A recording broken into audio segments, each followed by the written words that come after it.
আজকে তৈরি করব দার্জিলিংয়ের ফেমাস একটা রেসিপি, আলু মিমি। তো আলু মিমি বানানোর জন্য প্রথমেই আলুটা সেদ্ধ করে নিয়ে ছোট ছোট টুকরো করে নেব। গ্যাসে কড়াই বসিয়ে দিয়ে দিচ্ছি টুকরো করা টমেটো, রসুন, শুকনো লঙ্কা ও কিছুটা পরিমাণে নুন দিয়ে ঢাকা দিয়ে সেদ্ধ করে নেব।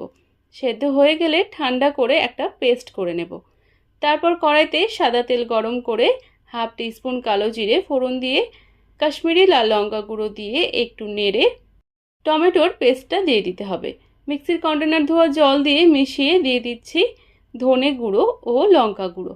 কিছুক্ষণ নাড়াচাড়া করে সেদ্ধ করা আলুগুলো দিয়ে ভালোভাবে মিশিয়ে নেব। আলুটা কিছুক্ষণ নাড়াচাড়া করার পর পরিমাণ মতো জল দিয়ে মিশিয়ে দিয়ে দিচ্ছি নুন। এবার ঢাকা দিয়ে দেব কিছুক্ষণ। গ্রেভিটা ভালোভাবে ফুটে গেলে আঁচটা বন্ধ করে দেব। তারপর সার্ভিং প্লেটে নিয়ে নিচ্ছি